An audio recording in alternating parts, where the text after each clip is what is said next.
Je suis en compagnie de Sylvain Desjardins, collaborateur au magazine 100% Chasse-Pêche. Salut Sylvain. Salut Richard. Écoute, tu nous as écrit un article pour le numéro de mai qui traite du doré en début de saison. Doré début de saison, où la plupart, c'est pas mal plus dur de les prendre au début de saison. L'endroit où aller pêcher, je pense un peu, moi dans mes critères, c'est à peu près la première chose que je vais toujours rechercher. L'endroit. Le leurre, ça va dépendre de où il est placé. Comme au printemps, je sais très bien que ça prend un endroit où il y a un fond de sable ou un fond rocheux, mais ça prend quelque chose où il n'y a pas trop épais d'eau pour justement la réchauffer le plus vite possible. Oui, puis la plupart des pêcheurs, nous autres, on y va souvent, là, on est un peu des maniaques, mais ceux qui n'y vont pas souvent, ils ne se rendent pas compte à quel point ils ne sont pas creux le printemps. Des fois, un pied d'eau. J'ai vu souvent même 1 pied à 2 pieds d'eau, proche, quelques roches au bord, où un arbre tombe à l'eau, puis là, il se ramasse 2-3 dorés à côté de ça. Pour l'essayer. Oui, absolument. Il ne faut pas avoir peur, 2 pieds d'eau. Non, absolument pas. Puis le où c'est difficile, c'est parce que la plupart, on va dire, bon, on va aller troller. Mais si tu vas troller dans 4 pieds, puis 5 pieds d'eau ou 10 pieds d'eau, les dorés, ce qu'ils font, c'est que quand ils voient la chaloupe arriver, bien, ils vont contourner la chaloupe comme ça. Puis là, nous autres, on est là à regarder le standard, puis on se dit, bien, il n'y en a pas. Ouais. Il n'y en a pas. Ils ne sont pas ici, il n'y en a pas. Mais en fait, ils ont contourné. Fait que dans ce temps-là, il faut changer de vision sur le sonore. La plupart du temps, je vois avec le side view. OK. Où là, on est capable de voir de chaque côté de nous autres. Fait que quand les dorés vont passer de chaque côté de nous autres pour nous contourner, bien là, on va les voir. Ah, il y en a un là, là-bas, il y en a un là. Puis on va voir où, des fois, les fonds de sable et le fond boueux commencent. Souvent, là, ils vont camper dans ces endroits-là. Là. Les endroits où il n'y a pas beaucoup d'eau, c'est au printemps, c'est là qu'il faut aller pêcher. C'est là qu'il faut aller, parce que tu vas aussi t'approcher des fois de l'embouchure des tributaires. Ben oui, c'est sûr que dans la rivière, qu'il n'y a pas épais d'eau, le soleil qui va frapper dessus va la réchauffer bien plus vite, l'eau. Quand elle arrive dans le lac, lui, là, au printemps, il est comme nous autres. Hein? On passe l'hiver, quand le printemps arrive, là, puis il fait 12, là, on veut chercher du soleil, on veut chercher un peu de chaleur. C'est la même chose pour lui. Fait que s'il y a une rivière, un ruisseau, toutes ces choses-là, c'est sûr qu'il va s'embusquer là proche.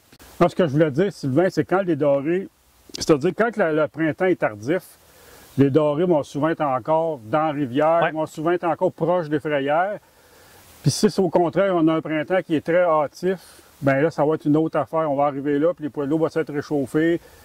Ils vont peut-être avoir immigré un petit peu. Donc, c'est des facteurs à considérer le printemps. Oui. D'ailleurs, je t'ai envoyé un lien là-dessus. Tu l'as vu au lac Lérier? Oui. Le lac a 388 km, puis ils sont quasiment tous à la même place au printemps. Puis tu vois, ils migrent de 300 km.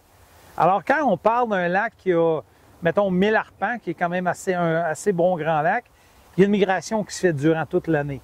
Mais au début, ils sont proches des tribuaires, proche des fonds de baie où il n'y a pas trop d'eau, moins vaseux, le moins possible.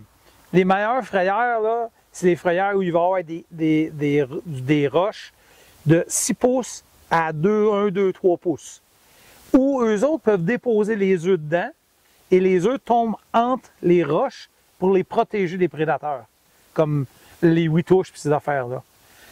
Quand la saison, bon, ils ont fini de frayer, puis tout de suite après la fraye de ça, ce qui va arriver, c'est que souvent, les huitouches, les perchauds, puis tout le reste vont commencer à frayer quasiment dans les mains de tribuaires encore. J'ai vu à quelques reprises arriver là, puis un tout petit ruisseau de rien, dans le fond d'une baie, caché, arriver là, puis voir des centaines de petits menés, tout petits. Les dorés étaient littéralement, tu voyais quasiment les dos de dorés sur le bord, ils étaient dans 0 pied d'eau. Ils profitaient de la manne. Absolument. L'eau chaude et la manne qui arrivait justement. Fait que ça, au début, là, il faut vraiment regarder ça. Fait que les endroits où il y a moins d'eau sur le lac. Fait que si tu as fait la carte du lac, tu as cartographié le lac, comme je fais d'habitude normalement en arrivant sur un nouveau lac, sauf quand elle est déjà faite. Puis même déjà, quand elle est déjà faite, des fois, c'est difficile parce qu'ils ne sont pas toujours exactement exacts, les cartes. Puis ce que tu me disais, c'est que c'est peut-être pas, la traîne, c'est peut-être pas la technique idéale, la faible profondeur, on est mieux d'y aller au lancer, je pense. Oui, on peut faire ça, mais on peut aussi marcher avec des dériveurs. Okay. Les dériveurs bon, si on met un dériveur, mettons, à 20 pieds de nous autres ou 25 pieds, c'est sûr que là, on va le passer. Le dériveur ne fait pas de bruit.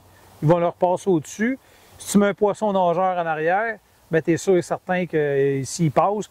Puis, dans cette période-là, souvent, le fond, il est chaud. Le sable a réchauffé à cause du soleil. Puis là, ils sont couchés dans le fond, les grosses femelles surtout. Puis là, qu'est-ce qu'ils voient passer au-dessus d'eux autres? Un mené à 2 pieds au-dessus de la tête.